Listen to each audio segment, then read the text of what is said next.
Boa noite, como vai? Mais um vídeo para você aqui nessa terça-feira. Como é que tá a sua vida aí? Como é que tá o ânimo? A gente olha o Brasil assim, né? E o mundo, e se a gente começar a focar muito nas notícias, a gente vai ficando meio desanimado. Quanta maldade no mundo, quanta injustiça. E às vezes a gente fica falando só em conhecimento, conhecimento, conhecimento, e se esquece de que é preciso ter tempo para praticar esse conhecimento adquirido, os ensinamentos adquiridos. Mas olha, eu quero trazer aqui uma história, talvez alguns de vocês conheçam, mas para mostrar que a luz está sempre presente. Depende de nós, do nosso olhar. Quase sempre um novo momento em nossa vida depende de um novo olhar. Por exemplo, se a gente começar a focar só nos problemas, só em trevas, é importante que a gente saiba o que ocorre no mundo, mas veja, existem problemas e trevas desde que o mundo é mundo. Tem um pensamento perturbador até um tempo atrás que me vinha à mente. Hoje o mesmo pensamento vem, mas ele não é mais perturbador. Nós ficamos pensando assim, o Brasil tem problema, o mundo tem problema. O planeta Terra tem problemas. Agora imagine o seguinte, e outros mundos ainda mais inferiores e mais primitivos que a Terra? Quanta maldade deve existir? E como dizem as tradições espirituais, as tradições religiosas, nas regiões abismais, infernais, no limbo espiritual, nessas regiões de recuperação de almas sombrias, nos purgatórios, sei lá, não importa. Se a gente for começar a pensar nisso, a gente tem um colapso, né? Existe dor não apenas na Terra, em todos esses lugares, mas e o amor? E os lugares mais elevados espiritualmente, os mundos luminosos, que se a gente puder parar para refletir nesse momento. E na Terra, não é apenas o umbral, as regiões inferiores, e as regiões e as estadas celestiais superiores. Talvez alguns de vocês já conheçam a história do anjo do gueto de Varsóvia. E é uma história que já passou por mim algumas vezes, e eu falei, não, eu quero trazer, lembrar essa notícia aqui para quem conhece e para quem não conhece. Imagine que em meio à Segunda Guerra Mundial, frente aos nazistas, os nazistas, que eram, assim, que foram um dos impérios, uma das dominações mais cruéis da história da civilização humana. Você imagina que nesse tempo, uma mulher, uma voz aqui, tomar um chazinho aqui.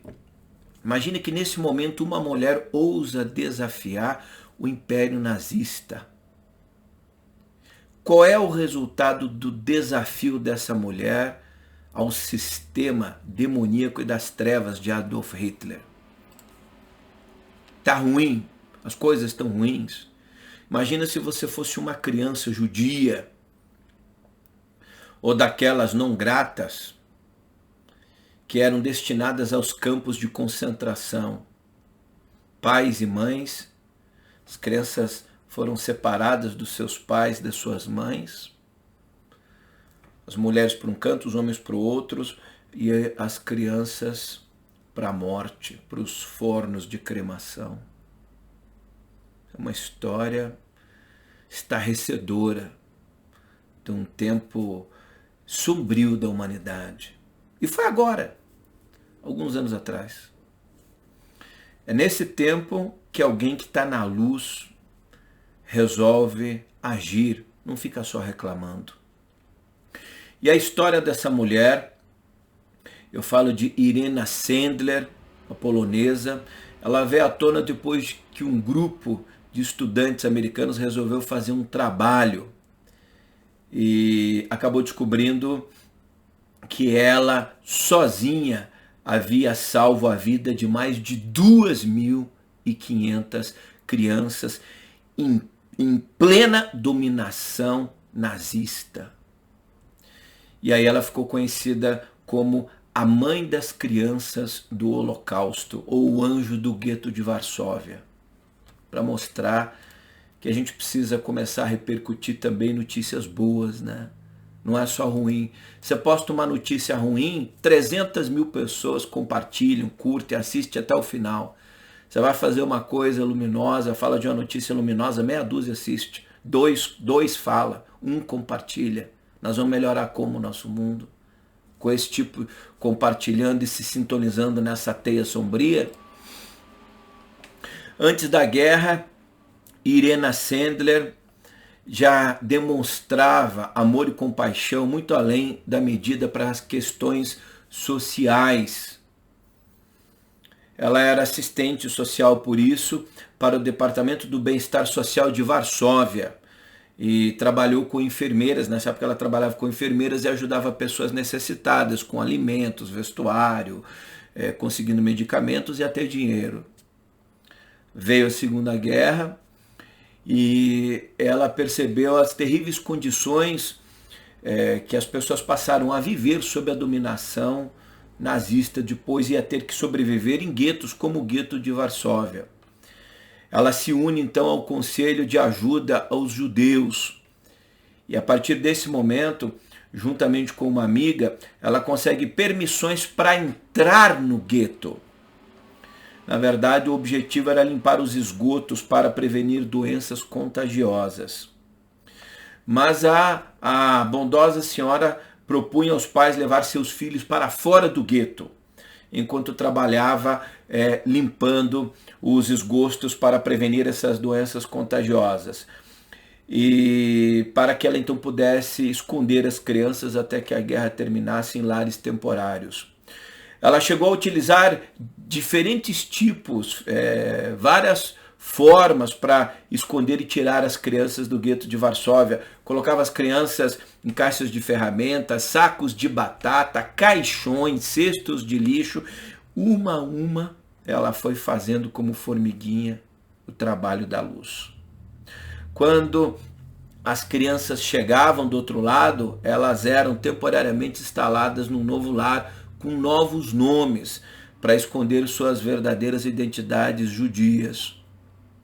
Pensando no futuro dessas crianças, já que eram muitas que ela estava ajudando, e para que um dia elas pudessem recuperar suas próprias identidades e retornar às suas famílias biológicas, às suas famílias originais, ela então anotava os dados de cada uma das crianças em um pedaço de papel e colocava esse pedaço de papel com o nome dessa criança dentro de uma jarra e enterrava, que essa jarra estava enterrada no quintal da casa dela. Quando os nazistas acabaram por descobrir as suas atividades, ela foi duramente castigada. Irena foi presa, foi torturada. Os nazistas quebraram vários ossos do seu corpo, mãos, pernas, mas Irena não se entregou, não denunciou as crianças. Ela não disse os nomes das crianças. Ela então foi condenada à morte, mas aí tem aquela história, né? A luz encontra um meio de agir. Mas no dia da execução, um soldado alemão nazista ajuda Irena a escapar e inventa uma história lá que ela havia morrido, e aí as pessoas esquecem de Irena. Depois do fim da guerra, ela entregou as notas ao Dr. Adolfo Berman, Adolfo Berman foi o primeiro presidente do Comitê de Salvação dos Judeus Sobreviventes ao Holocausto, e ajudou a procurar as famílias das crianças. Infelizmente, uma parte delas havia sido mortas, mesmo tendo passado a lares adotivos, nos campos de extermínios nazistas. Irena foi indicada ao Prêmio Nobel da Paz em 2007. Tem inclusive um filme que conta a sua história, produzido em 2009. Você pode encontrar inclusive nas redes sociais, no YouTube. Irena Sendler resistiu aos nazistas, ao Holocausto, e fez aquilo que muitas vezes a gente, no conforto do nosso lar, não faz sequer 0,1%. Ela morreu aos 98 anos, em 12 de maio de 2008, agora, há pouco tempo. E seu trabalho continua vivo até hoje, através de uma organização internacional chamada, abre aspas, A Vida numa Jarra, fazendo menção aos nomes das crianças que ela depositava na jarra para que elas pudessem recuperar a sua identidade mais tarde. Irena diz, abre aspas, o motivo pelo qual eu resgatei tantas crianças, e as resgatei, tem origem no meu próprio lar, na minha própria infância. Fui educada na crença de que uma pessoa necessitada deve ser ajudada com o coração, sem importar a sua religião ou nacionalidade.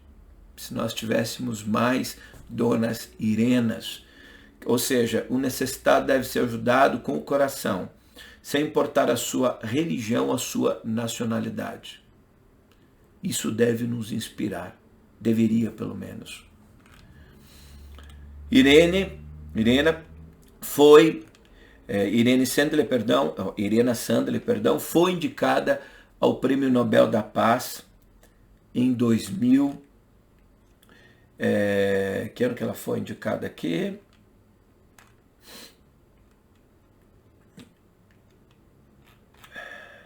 Em 2014. Não, perdão. Foi antes. Ela foi indicada ao Prêmio Nobel da Paz em 2007, perdão. Sabe quem ganhou nesse ano?